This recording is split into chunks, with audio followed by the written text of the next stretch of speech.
I was trying to make is that there are all these things that seem separate because, like, just industrialization, what does that have to do with war? In a sense, it sped it up, but it's not inherently about war. It's just about producing shit and invention and stuff like that. But now, what you don't realize is that war actually speeds that up insanely. Yep. So now you get all this other weird shit. Like, basically, seriously, you get flying machines. You get the gift of flight that war speeds up. Yep. And so I think about that in the same context of, like, how this shit will speed up AI, or rather how AI will speed up this shit, and how all this stuff starts to, like, again, these things that it's not one thing happening, it's multiple shit happening at once, and they aren't in a vacuums. They're all together. You can't separate the Industrial Revolution from World War I, and then what happens at the end of World War II, a generation later.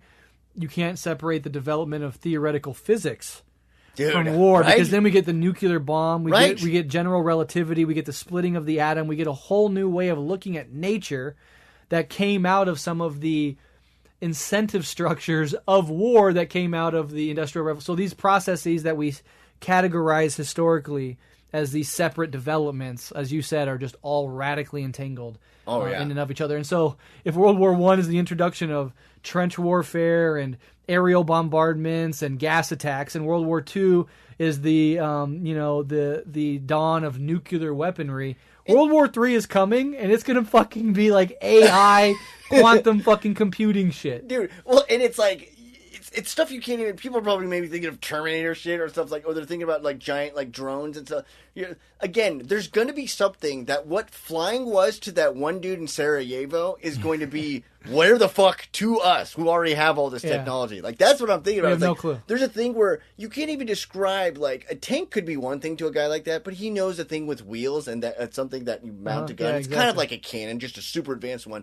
No, it's a whole new paradigm of thing in air that kills you now. When you watch the Wright brothers take their first flight, you can't then extrapolate from that to the Enola Gay dropping a nuke on Hiroshima. Right, and it's this stuff that truly does seem unrelated, and that's a perfect example. World War II in theoretical physics, and then not only that, another aspect you have into it is the idea of global existentialism as far as what the bomb does and what it means. Literally, existentialist philosophy, like Jean-Paul Sartre and Albert Camus and stuff, is a philosophical reaction to the depravity of World War II.